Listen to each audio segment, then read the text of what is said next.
I'm going to be reading you this magazine as fast as I can in soft-spoken ASMR. So it is the Times magazine. As you can see, she's got a sleep mask. She's wearing red lipstick. She's got a ponytail with many different elastics. And it says, "Wakey, wakey. Why everything you thought you knew about sleep is wrong."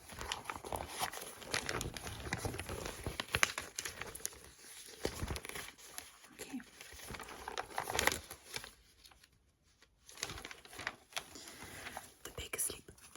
The big sleep paradox. Why you're zonked out and it's not what you think. Track and watch. Smart mattresses, bed robots, sleep is important. And if you got a good night's rest regularly, you're likely to be so.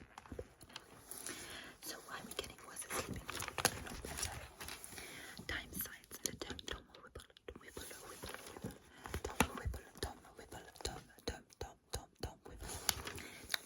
Investigates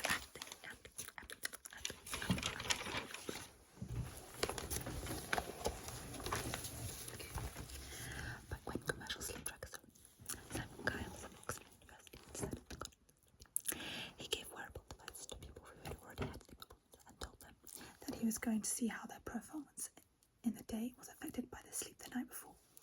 He knew and his subjects knew how important sleep was. But by this time, 2018, good sleep had already joined diet and exercise in the holy trinity of a healthy lifestyle.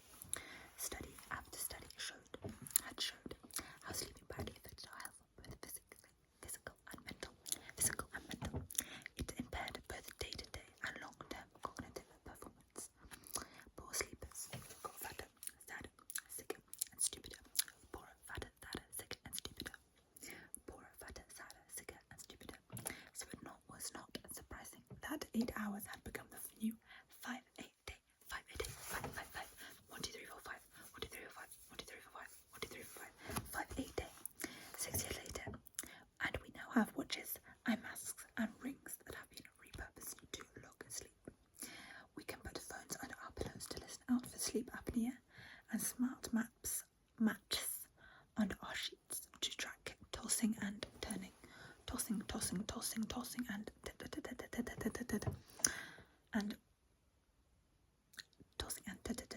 turning.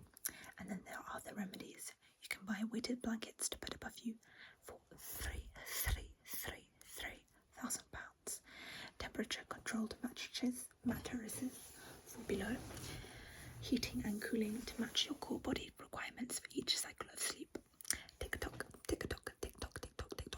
Influencers promote the sleepy girl, sleepy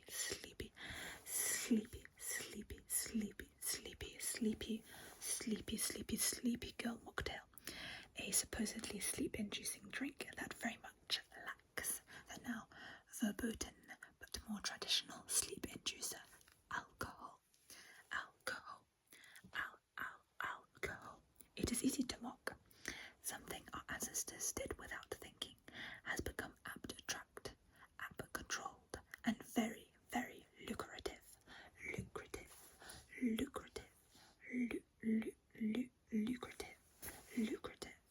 Yet our behavior makes sense. The data is clear.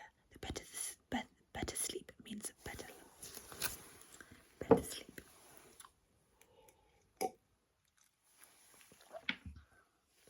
Better sleep means better lives. That too is what Kyle found in his study. Each morning he gave the participants the sleep score from their tracker. Then throughout the day he asked them how they were getting on. The results matched exactly what you would expect. Those with the lowest scores were less alert, had impaired function, lower mood, and increased sleepiness. All their fears were true, except there was a very big catch. The sleep scores they had been given were not real. It was all in their mind. Sleep is important. This is incontrovertible. Sleeping badly has been linked to heart disease, strokes,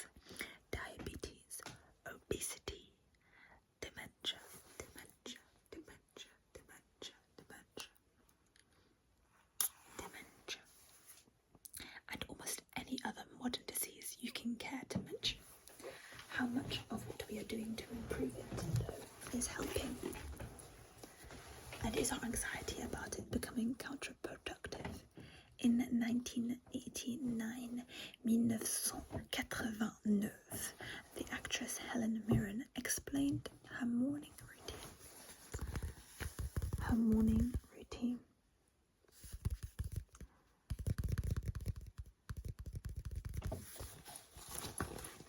I set the alarm for an hour before I need to get up. If my chap is here, we make love. ... Then I reconstruct my dreams. Some good, some disturbing. The same year, Ruby Wax was also interviewed about her day for the A Life in a Day feature in the Sunday Times.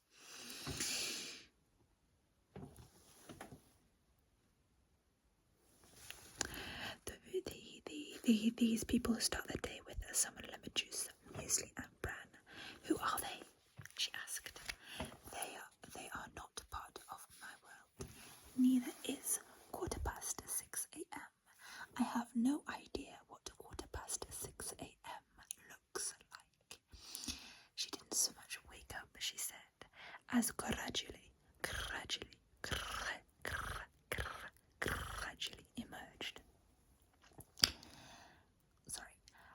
This morning was typical. I got up a few times before the real thing. 12 years later, Gordon Ramsay's answer was different again. I remember walking into the kitchen absolutely shattered one morning. The chef said, "How long did you sleep last night?" I said, "About 5.5 hours." He said, "Too long." He went on to say that by the time I was 60, I would have wasted 20 years of my life. So I've slept less since then. And at the time he was interviewed, he complained that he was often awoken by his 2-year-old daughter playing Ding Ding Daddy with his willy. He had taken to wearing pants. They are all very different, but if you read some of the more recent answers, you notice a commonality, something they largely lacked before 2005. This quality might best be described as reverence.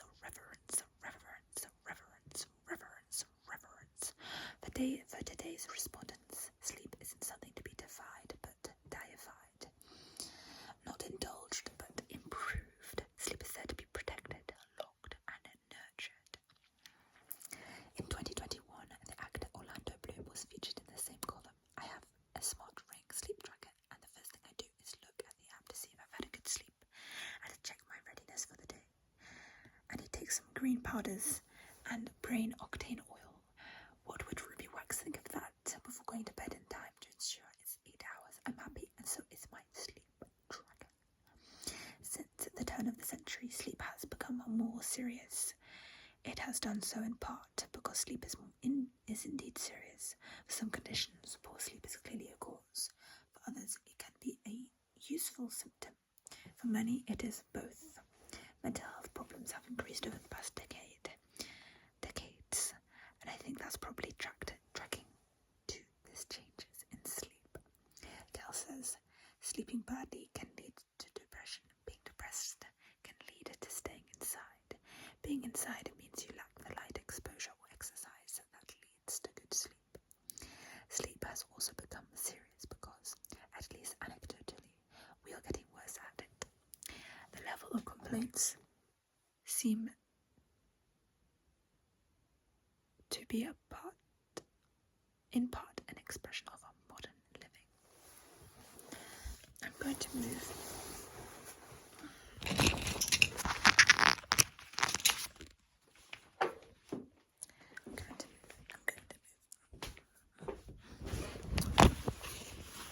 Sorry about that.